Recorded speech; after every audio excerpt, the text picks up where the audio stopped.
This always seems to be the real starting and finishing point of holidays abroad, at the customs. Anything to declare, sir? Yes, sir. I am a Canadian, and I declare that I've had a great holiday in Britain. For some people, half the fun of a vacation is the things you collect, the souvenirs to take home with you. And of course, there's a lot of Britain that every visitor would like to take back. Beautiful craftsmanship, and they're still specializing in quality today as they have for centuries past. But for us, do you know what my wife and I took back? Some of the characters we'd met. We took one or two British types home with us, with the aid of my camera. This chap now, I should think he was one of the hardest working fellows I've met, but he seemed to thrive on it. We came across him in the English Lake District, where we stopped to ask the way. Tom Crossland is a postman who delivers letters over 10 square miles of some of the most spectacular scenery in Britain. Every day he carries his satchel of mail uphill and down dale, past the lakeside and along the little hidden lanes to the farms nestling in the folds of the hills. I sometimes wonder if people would write the stuff they do, he said, if they knew I had to carry it 5 miles down a cart track. But I suppose even a postcard with "Love from Joe" on it can mean a lot to the one who gets it. Tom really loved the place. He was fond of his bicycle, too. You can see where you're going, and you get to know the place on the bike, he said. You think the landscape's green? We'll look carefully. And you'll see it's made up of all kinds of colors. Little flowers, yellow, red, and blue, growing by the roadside. Perhaps it's something in the air in these parts which brings men and nature very close together. Wordsworth, the poet, felt it when he lived here at Grasmere. And you've only to watch one of the old shepherds rounding up his flock with his dogs to see what I mean. It's almost uncanny, the understanding between man and dog.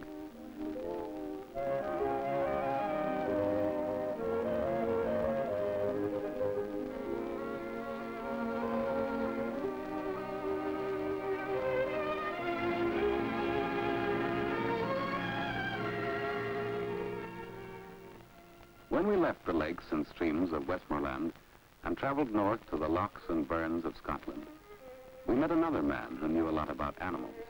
His name was Duncan, and he took me deer stalking. It was here that I really came to grips with the Highlands. Came to grips, I say. Well, that's probably an understatement. Duncan made it sound so simple. First you find your stag, he said, then you stalk him, and then you can shoot him, just like that. But our stag didn't see it that way. He was shy. Duncan spotted a fine beast, a 10-pointer, he called him, from the number of branches on his antlers. He had to make a wide sweep round so that the wind shouldn't carry a telltale whiff of danger.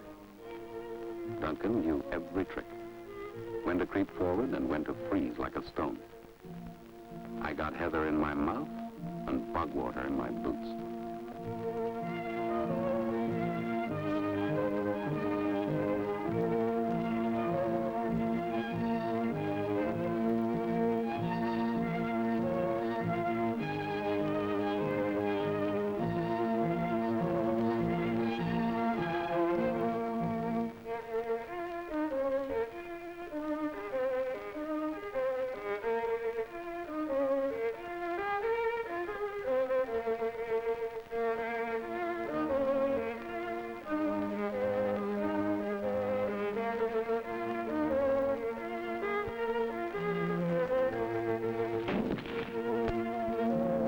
Says she saw as much of the Highlands as I did, from the car and from the hotel.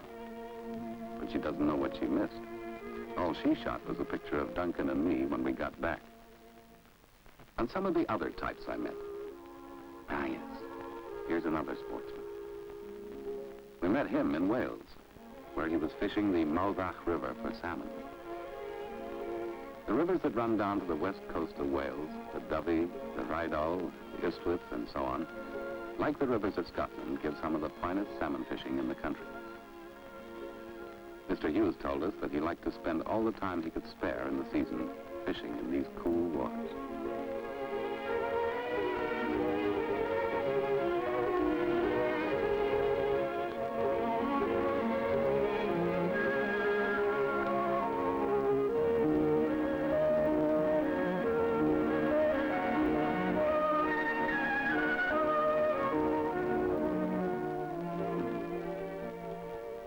The river flowing through the valley made a wonderful view from our hotel on the hillside.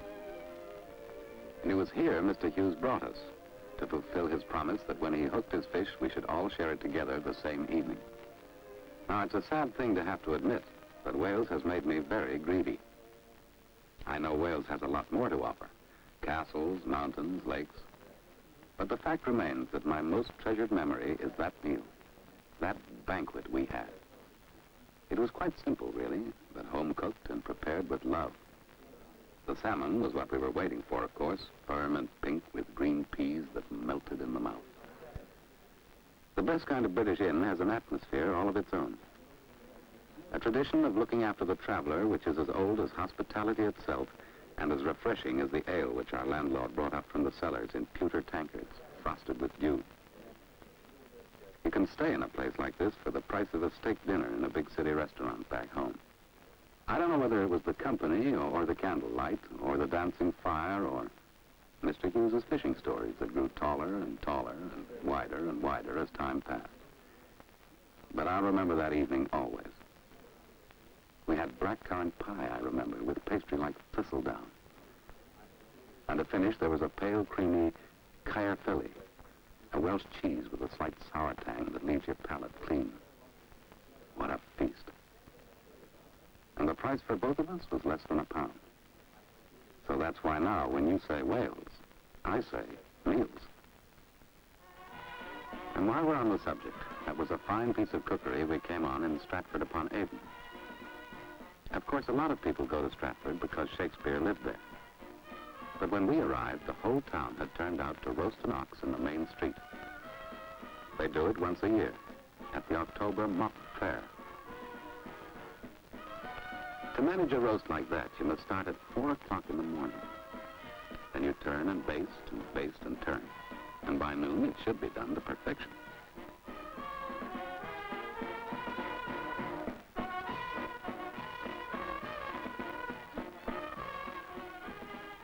The mayor was there in his chain of office, with his mace bearer and the town crier.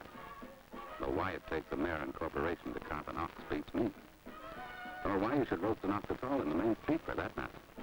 But on the other hand, why not? Pretty soon there was quite a queue waiting to sample a slice in a roll of bread. What would you call it? An ox burger? It was here in Stratford that we met another of my favorite characters. Mrs. Pritchard was hanging out of a window watching the fun. But later we saw her again in her own setting, in the antique shop which she and her husband have in the lovely village of Broadway, not far away.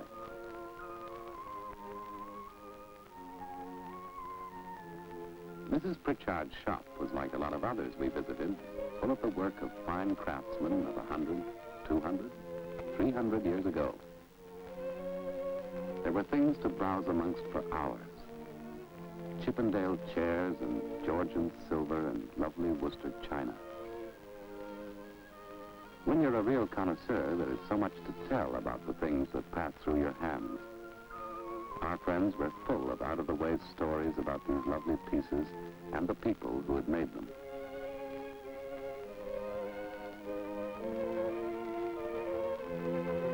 I remember there was one piece which amused some people in our party, a big two-handled pot, in which some joker long ago had fixed life-size china frogs. I suppose it could give you quite a shock you came on them when you were draining a mug of ale. Most of the things came from nearby, we were told. From lazy villages and quiet houses among the trees here in the heart of England.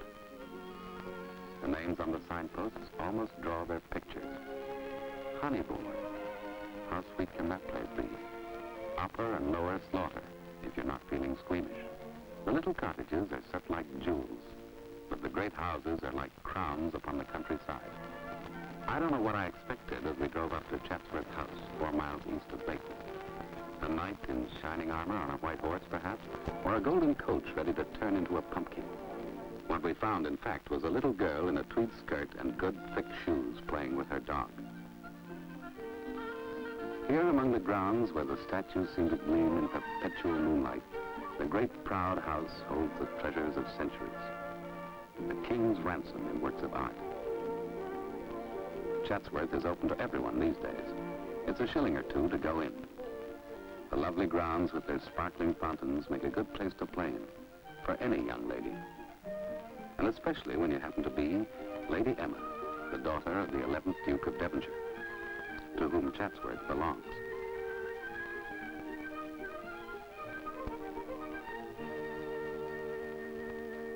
A sailor who stays on land. A gardener whose living is made on the water. He's a lucky man who can combine green fingers with a taste for messing about in boats. But on the River Thames near Bray, we met a man who had pulled it off. We were coming down from Oxford by a river steamer. The steamer has to pass through locks now and then, and every lock keeper has a garden. This one had won a prize for the best kept lock garden. You see all sorts on the water, Mr. Baldwin told us. Young people in punts. Some of the boys cut a pretty silly figure with a punt pole, he said, though they like their girls to think they're expert. Earnest scullers and oarsmen at practice, with their ambitions fixed on Henley Regatta maybe, and not so earnest ones who just like making a splash. They all have to pass through his lock if they want to go up and downstream. And they all stop to admire his garden, as trim and shipshape as a naval quarterdeck, and as bright as a string of signal flags. He picked a posy for my wife before we went on, and as we slipped down the placid Thames, we still carried with us the fragrance of his prize lock garden. If you think life is going too fast for you, this is the way to travel. You glide downstream, hardly knowing you're moving, and you begin to take your time from the cows munching in the water meadows, from the swans, from the willows brushing the looking-glass surface.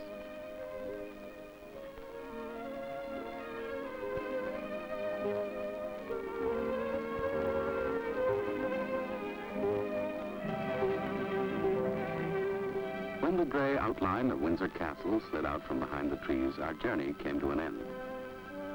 Here, in the shadow of the Royal Keep, we said goodbye to our river steamer. The same River Thames, which runs so gently past the walls of Windsor Castle, flows for 22 miles toward the great city of London. Past Tower Bridge, spanning the river beside the Tower of London itself, London's castle, which stands on the site of the first fortress built between the bastions of the Roman city wall. Today, it looks more like a toy fort than a stronghold. But Julius Caesar, Alfred the Great, and William the Conqueror all built fortresses here, long before the days of the beef-eaters. It's hard to remember that those dappled walls and green lawns were once the center of ruthless power. But where the children now play by the fountain, the headsman's axe once gleamed. It must be this topsy-turviness that makes me remember the Raven Master best of all the people we met in London. And that really is his title, Raven Master. And surely there can be nowhere else in the world where an officer in pewter uniform looks after 6 birds kept at public expense. Bless you, said Yeoman Quartermaster Johns. There have been ravens at the tower since anyone can discover. It'd be a terrible day if there were no tower ravens. We asked what they ate. Horse flesh, he said, and they like it well hung. Well, one look at their sharp beaks made me hope they didn't take a fancy to a change of diet. Then across the Irish Channel we went, to Port Rush in Northern Ireland, where you can drive a golf ball into the Atlantic. From Belfast, we drove along a wonderful coastal road to Port Rush. We were lucky. Ulster's best golfer was playing an exhibition game. Fred Daly is more than Ulster's champion. He's won the Open as well, and that puts him among the world's best. We didn't know very much about this Emerald Island set in the Atlantic an hour or two from England, but the people of Ulster put us wise. It's fresh, unspoiled country for holidaymakers who like sport and the open air. We spent a day or two exploring the rivers and lakes, and of course the mountains of Mourne. The Irish seemed to make us specially welcome, and Fred Daly himself went out of his way to show us around. He was a character, if you like. Fred knew as much about Ireland as he knew about golf, and that was plenty. He took us down to the Giant's Causeway, stepping stones that once bridged Ireland and Scotland. It's the eighth wonder of the world, they say, and there's a legend that the Giant's Causeway was built by the giant Finn McCool. And he was one character we didn't meet.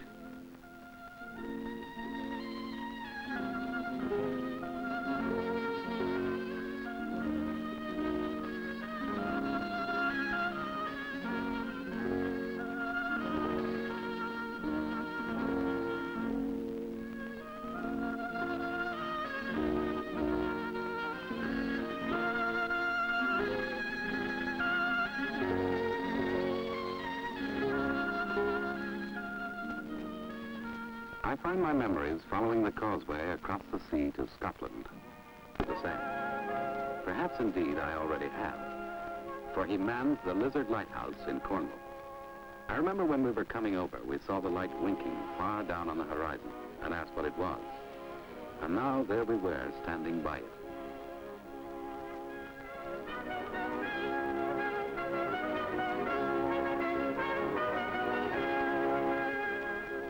Skipper Stevens, the lighthouse keeper, has been many years with Trinity House, the organization which controls all the lighthouses and lightships round the British coast. Here at the Lizard is the most southerly of them all. The western part of England pushes out like a fist into the Atlantic Ocean. It's a rugged, rocky coast of bays and inlets and little harbors.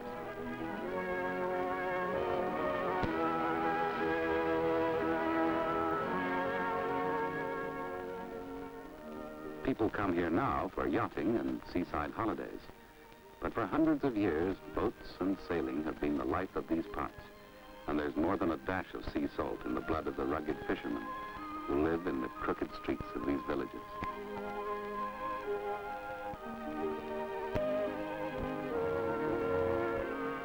It's a nightfall that the keeper's work really begins at Lizard Lighthouse.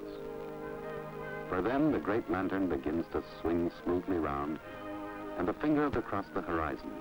That lighthouse was the last we saw of England on our trip. But we'll be back. Meantime, we've got more than our memories. We've got our picture. In the years to come, I shall take down my photo album labeled Britain. And I shall live again all those happy hours and remember all these good people who made us so welcome. They will always be friends I made and places I want to see again. Britain I shall always associate with the sea and ships. For Britain is an island, a cluster of islands, rich in fine things and in fine people.